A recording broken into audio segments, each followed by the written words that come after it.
Kima.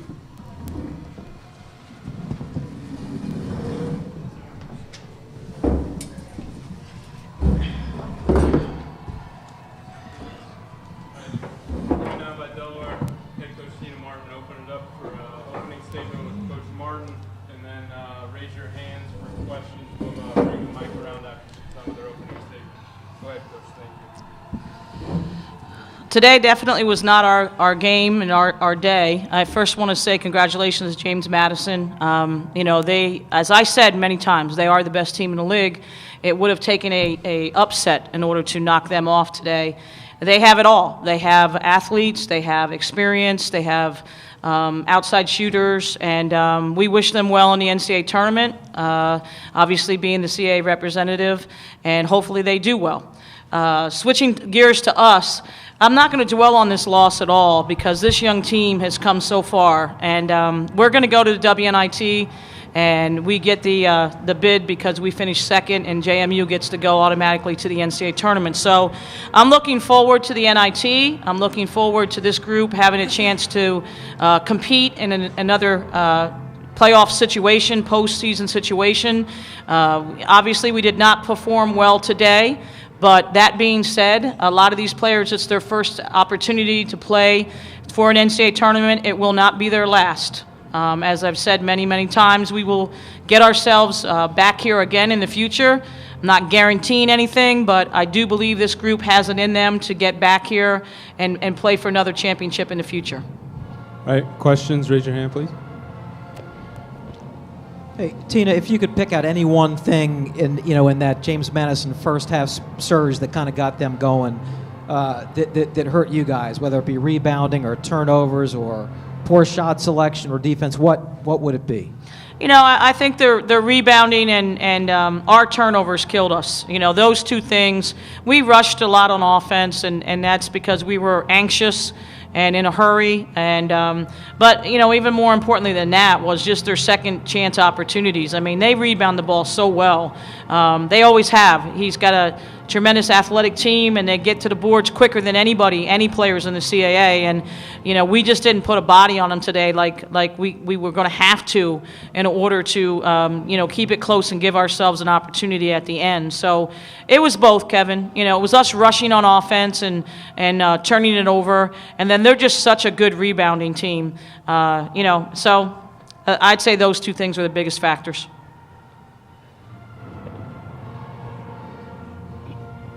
Coach, at the first media timeout, you guys kind of came out, you stayed with them, you got them 7-7. After the first media timeout was really when they started to pull away. What changed at that point of the game that enabled them to go on their run? They got dribble penetration. They got some shots up. They missed those shots, and they got offensive rebounds. We came down the floor, and like I said, a couple times, we needed to go inside and put some pressure on their inside people, and, we weren't able to do that. We got a couple looks. We missed them. We weren't getting offensive rebounds ourselves. We needed to get some putbacks and kind of get us ignited. But it was basically them crashing the boards just so hard and getting second chance points. And then on our end, we were pretty much one and done. The discrepancy in the offensive rebounds in the first half was pretty wide. And they were getting their putbacks in. They were scoring on their putbacks. And so that's really the difference in the game, for us, was they're just such a good rebounding team, and they capitalized on it. They really did. Tina, even in the loss today, were there still things that you saw from, young players like Joy and Courtney that kind of, convince you that you guys do have a bright future going forward? There's no question we have a bright future. When you're asking me about today's game, it's hard to pick it apart right now. I thought Courtney was really aggressive and tried to get herself to the rim. Courtney's game, obviously, she comes in as a three-point shooter, but she's a slasher. She can get to the rim. She will be one of our leading scorers in the future, and she's going to be an outstanding player before it's all said and done in her Delaware career. So I liked her aggressiveness. Joy at times posted up really well and took it strong to the rim. And then at other times they were able to get around and we couldn't hold our post position as well as I would have liked. But Joy also has a bright future and can do a lot for this team. These two sophomores, this was their first taste of it too. So they're only going to grow and get better. And it comes down to their work ethic, how hard they're going to work in the summertime to get us where we are right now.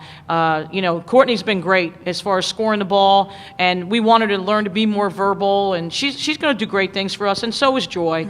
It just hurts them right now. It's hard for them right now, but when they look back on this season, we're 20-10. We're going to postseason. There's so much for them to be proud of, and they're going to be terrific players. They're just sophomores, so yes, the future is bright.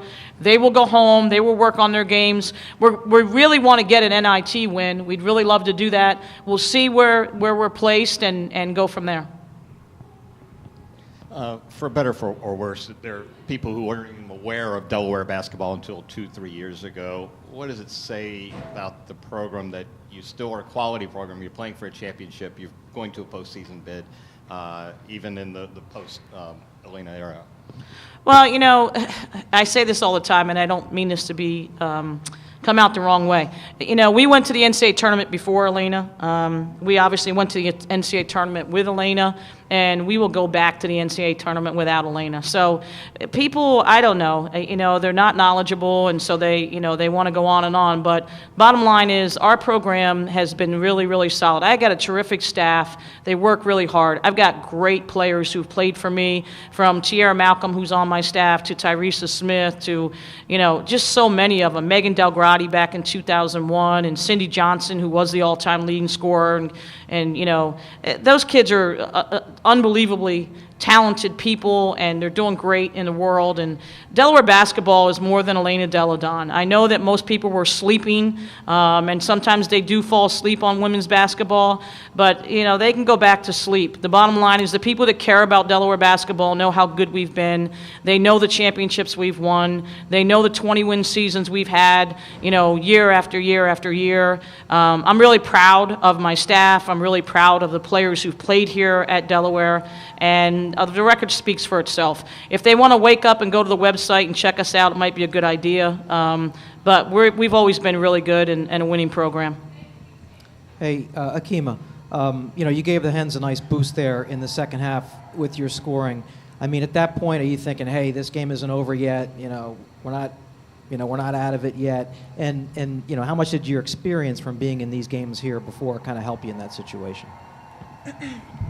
I mean, Coach talked about being resilient yesterday, so I just came out, was aggressive, and just was shooting my jumper and trying to get my teammates pumped up because we still had 9 minutes left in the game when I went on my run. So, yeah, I felt like we could still get back into the game and maybe possibly win.